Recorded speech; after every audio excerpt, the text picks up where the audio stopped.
Anambra.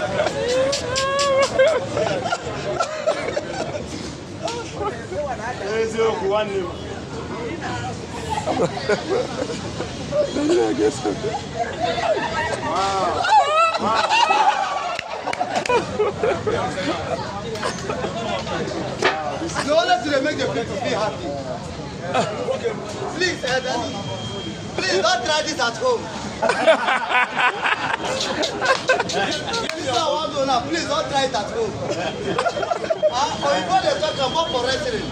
But this one alive.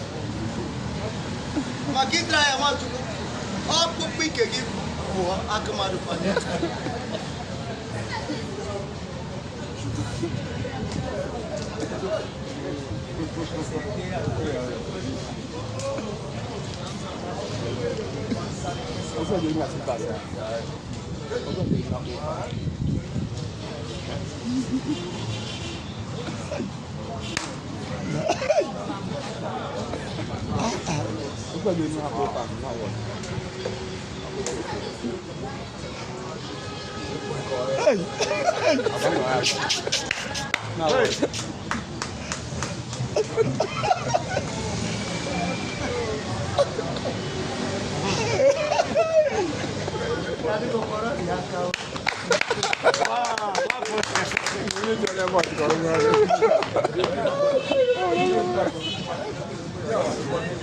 Wow.